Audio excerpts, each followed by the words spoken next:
everyone. Welcome back inside our One Soccer studio. 3-0 the final here. Orlando defeating Cavalry. I think I'm Captain Obvious here when I say that is not the result that Cavalry was hoping for.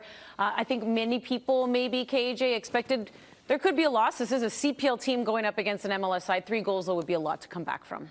Yeah, a humbling night, right, for Cavalry, I think. You know, ultimately, there's a lot of things that have been stacked up against them. We already know that the quality Orlando has. What are they? I don't know. Their salary cap, what is it, 10 times more than Cavalry?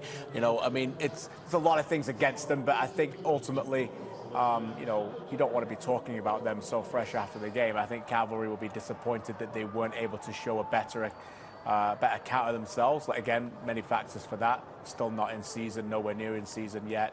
And a difficult preparation for the game, not playing at home as well. Lots of factors, but a disappointing night for them, Wheels. There's no other way to sugarcoat it. Yeah, we need to keep in mind this is game 1 of their season, and expecting a team. It's game 1 for Orlando as well, but they played sides like Flamenco and New England Revolution and Houston Dynamo and Cavalry's playing the University of Alberta, and they've been outdoors once in terms of their preparation, and the fact that they're playing a home game away from home. During difficult moments in this competition, we've seen this, whether it's in the Caribbean, whether it's smaller clubs across the board in the previous version of this competition, the Champions League. Like, sometimes you ride that wave, that hometown crowd gets behind you during difficult moments and really kind of backs you when maybe the wind has been taken out of your sails. They didn't have that tonight. That went against them. Overall, I honestly didn't think they played that poorly. I thought that they stuck with the game plan. I thought their movement was good. A little bit too excited in the attacking third. Like, as soon as a moment opened up, they kind of tried to force the issue rather than letting the game or the play actually develop. And the one thing more so than anything else, Andy, it's experience. They haven't played in this competition. They haven't played at this level. And that's where I think the goals that they conceded, a little naive. I think that will bother Tommy the most. How? The manner by which the goals were conceded here tonight. You can't knock the effort. And I do think that they played some good football. And they had multiple opportunities, and we'll show them. Eric Cobbs is more so than anything else to put the ball into the back of the net here. So, look, it's not a 2 thumbs down performance, although it's a 2 thumbs down result, the fact that you conceded 3 and you couldn't find the back of the net. Shamit Shom, we were able to catch up with him after this match. Let's get his thoughts on Cavalry's loss. Going into the next match, who do you think needs to be done? I think we just got to keep playing our game. I think we had chances, we couldn't finish on them. They had chances, they capitalized, and that's the difference. So, we come out on the front foot next game and try to get a couple goals and see what happens. But there's space to play for us, there's chances for us to score. We just got to execute. There's a huge turnout of supporters that came all the way from Calgary to come support you guys. Does that mean to you? Yeah, it means a lot. I mean, it's not easy to come all the way to Victoria to watch us play, but it felt like home for us. So thanks to the fans for coming out. Credit to them for coming out, and we really enjoyed it. Thanks.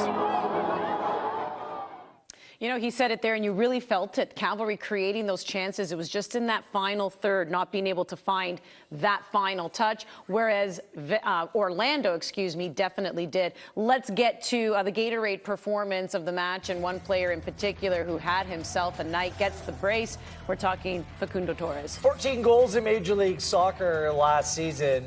Probably wasn't the best player in the field. This player was. Angulo was an absolute menace playing down the left-hand side. But when you score a brace, such a phenomenal player, Fernando Torres.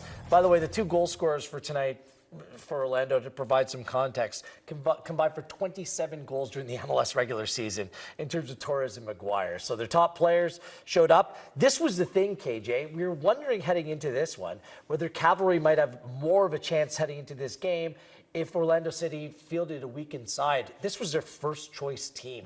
They took nothing for granted in this game, and they get the rewards because of it by playing some phenomenal players in this tie. Yeah, I know we don't have many Orlando fans tuning in, and we are obviously a centric team about Cavalry tonight, but I have to say, I thought they were sensational. For a team that's playing their first game of the season, we're going to get into some of the things, what they did with the ball, but without the ball, their appetite for success, their changes at the right time, the way that they form their attacks in terms of they're a combination team on the one side, on the right, and they're very direct direct on the left with Angulo. They've got a lot of left footers in the team, which brings great balance, which I always love. So they were never going to be an easy opposition. In many ways, people in Canada don't really understand how good of a side they are. This is not a team that just got the back doorway in. They finished second last year in all of Major League Soccer, in all of that during the regular season, the best away side. They've got difference makers in every position. They were comfortable winners tonight, and they deserved it. They played very, very well. Yeah, reading up on them, even heading into this one, it just felt like the way last year ended for them. They wanted to hit the ground running. They don't want to leave anything to chance this year. They are a team on a mission, and to your point, they fielded a very strong team, even though their MLS season starts on Saturday. Let's get to the Volkswagen moment of the match, and this was the goal that basically sealed it all. It's the winner, the 1-0 goal by Duncan Maguire. Yeah, you know what I'm going to remember about this is that Cavalry had chances before it to get the opening goal, and ultimately they just got a little bit too deep for me. We talked about it at halftime. I broke it down. That ball comes across. That's not what Cobs will want. Once they get that opportunity to get that ball, and you can see them, Maguire with that near post run. The thing, Wheels, I said to you watching this, is that kind of goal does not exist in the Canadian Premier League.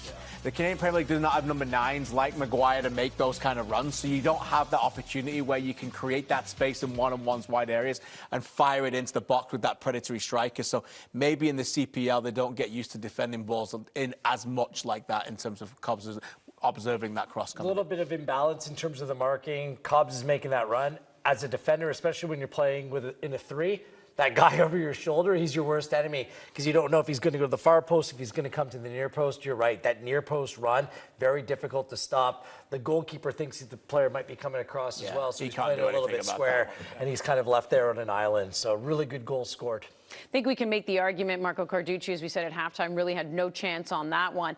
The second goal, though, for Orlando, the first for Torres, as we start to look at the goals here once again, this is a tough one for Cavalry. Starts from a throw-in deep in their own end, goes off the back of a Cavalry. But look at how much space for Thoralson.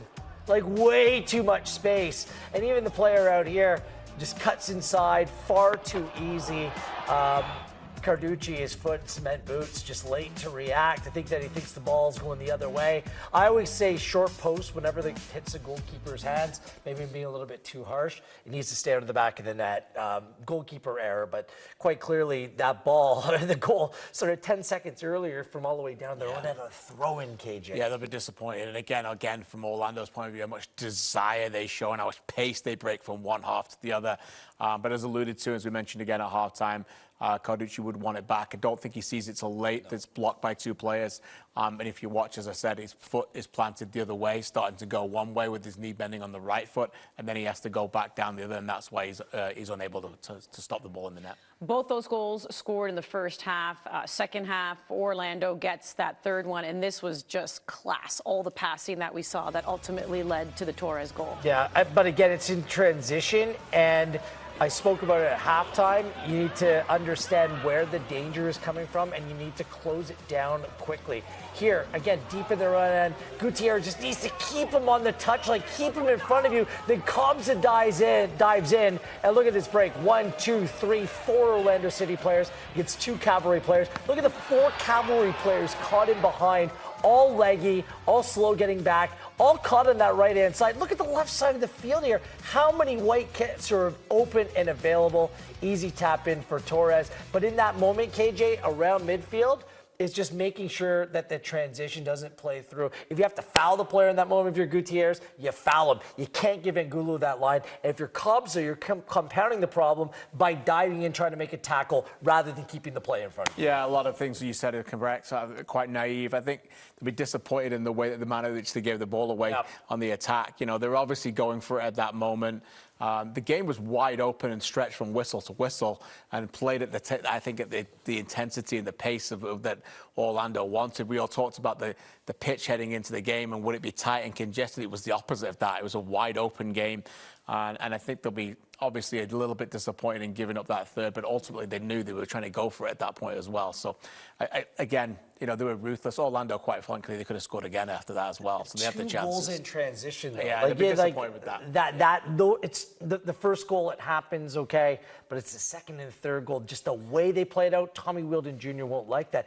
Other than that, when they're going toe-to-toe, back and forth, like Orlando just didn't give up those types of opportunities. No. There was one in the first half off a giveaway where Cavalry just just weren't clinical enough, didn't punish them, Andy. But really, Cavalry really didn't have a chance to get the legs of Akio running at a back line on the regular basis. It's just kind of the difference in between the way the two teams played. Yeah, and I think Orlando, I mean, for me, they've got technicians in midfield who are able to dictate the plays as well. And that's, you know, Daly and Trafford looked like they didn't quite have their legs yet, quite right, as well as the game went on. And then obviously they needed to make changes. Gutierrez coming in as well. So they tried to figure out to play through that midfield. But that's what's certainly an area for me that looked like you could tell one team was not quite ready physically yet. I do think there was some good performance. I thought Sergio Camargo was really good tonight. Again, when Ali Musi comes off, you really miss something. Came off just before the hour mark, and the team just like lacked that little bit of extra quality that might have been required on this night. What did Orlando do then that prevented Cavalry from doing what they wanted to? Yeah, look, we've talked a lot about what they did with the ball, right? So let's talk about what they did without it. And there's just so much to like about what they did with this team without the ball. There's a couple of examples I want to show in the second half. Let's play this through. You see, what Fraser Ed does here in terms of getting the ball and playing it through. For me, just look at the way that they press and how well they go about it. You can see Nico Ladero. We're going to pause it there for 1 second. And what Ladero does already, he's made the run. He was here 2 seconds ago. And now, where is he? He's over here. And he comes on with so much energy. And this is a playmaker, number 10. Play it through. And just watch how they do the defensive runs. Right away, they come out to the wide area. Again, you can't turn straight away. Look how fast they're moving through the lines. The runners, Angulo presses high, forces Carducci to go long. And again, they win the second ball. It's just so impressive for me. Again, we're going to pause it here again. What we're going to do is here, look at Ladero. Right away, straight on them. This is at 3-0, by the way. The intensity, they're not sitting back. They're still going, look, right away, press. Right away, he's got an eye on here. He can't play in here. We've got one blocked in here. Shom often comes into midfield, into this area in the CPL. He's already tracked by Angulo. Watch what happens next as we play it through again. They can't get through. So when they play it through into midfield, Kobza comes out, pause it there. Look, pause it. If we just go back a 1 second and just back it up for like a second. Look, this is exactly what Cavalry are trying to do, is play through this press, play into him. He wants this ball into here, so Shom can then go forward, and they just block it off. There's just nothing for them to play through at all. And these are hard-working players up at 3-0. Play again. Just look at how Cavalry just don't have the space, misplace the pass because of the press, and again, they're in again. And they're just two examples. Honestly, I could have found 5 or 6. I was very, very impressed with their work rate and their intensity. There's so many times in the game I said, look at that hunt. Yeah. And it's such an intelligent press because it's just not man on man. It's actually about the positioning. Yeah. The players aren't right up against the player that might be getting the ball, or pressure might be coming directly on the ball. They're setting up traps for you all over the place. It's such an intelligent press. And this is a team, remember, this is an 11 players that Orlando started with that were the core group for the second best team in Major League Soccer last season, minus maybe a player. So they're accomplished. They know the system. They have a top manager in Major League Soccer as well.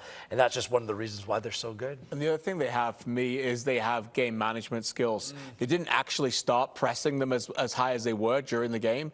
And then they carried on going, and they noticed if this is the way forward for success. And success leaves clues, and that was their clues. That were their prompts. Look, we've got them here. We've got them. And the more Cavalry got tired, the more they continued to go back and force them. And that's really why Cavalry, I think, wilted a little bit, because in the second half they couldn't really get the ball in the final third at all, and that was because they couldn't play through the press. You alluded to it earlier, Gareth.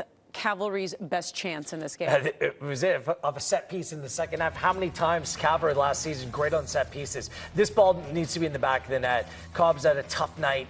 Good learning experience for him, however. This is a great ball by Eric. He's there. There's space. The far post is available. The goalkeeper's done and dusted. This is the best angle right here.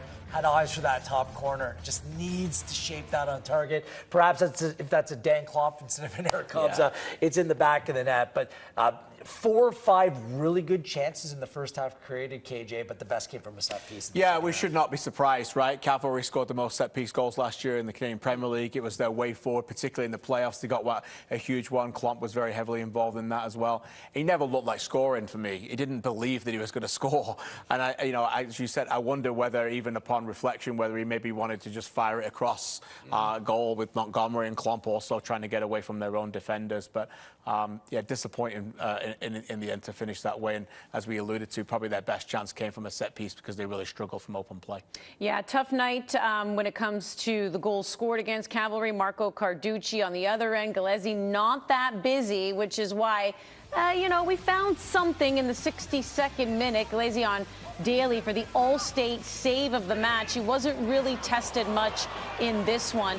As we now bring you the full-time stats between Cavalry and Orlando, pretty much dominated by Orlando, especially in that first half where they got the 2 goals, let the foot off the gas, maybe just a tiny bit, not too much, as at least Cavalry closed the door a wee bit on possession. But still, look at that, 13 shots, 3 goals is what they get, although they were both the same with 4 shots on target. A lot of ground for Cavalry to make up in leg 2. That is a tough hill to climb. Women's Gold Cup, the inaugural Concacaf Gold Cup, will be right here on One Soccer. It all begins tomorrow against El Salvador, the first ever meeting between Canada and El Salvador. They'll take on Paraguay on Sunday, and then Wednesday close out their group stage matches against Costa Rica. We will have all that coverage for you once again right here on the network. It is a busy month here on the network, and it all started right now, tonight. Well, maybe it all started for me. Wheels, you've been busy, my friend, but it really all gets started when I'm here, yeah? Of course. Yeah. Let's set up leg 2 next. Trillo show. That's what it is. We all know that. Leg 2 between Orlando and Cavalry now shift to a sunnier area, 5:30 p.m. Eastern time. Be sure to tune in right here on One Soccer. We'll get you set up for that one. Leg 1 going right now, 3-0 loss to Orlando by the CPL side, which was taking on an American MLS side for the first time. Cavalry had their chances in this one, and I know you've heard this before, where the scoreline doesn't always sometimes tell the story of the game, but this is a team, KJ, who, especially in that first half, Cavalry was not looking out of place. No, and again, Orlando played a part in that. Orlando came with a game plan. They played wide open football. They wanted to play that way. So they're always going to have the chances. And when Trafford was able to get opportunities to turn and create things in midfield, they had opportunities. That ball, obviously, to Akio, a great chance. I think Akio looks a little bit off pace in terms of not quite at the level. I think he'll get chances next week again as he gets more into the space. Again, the same with Musi. Could only go an hour. Maybe you could say could have gone down there and got a penalty.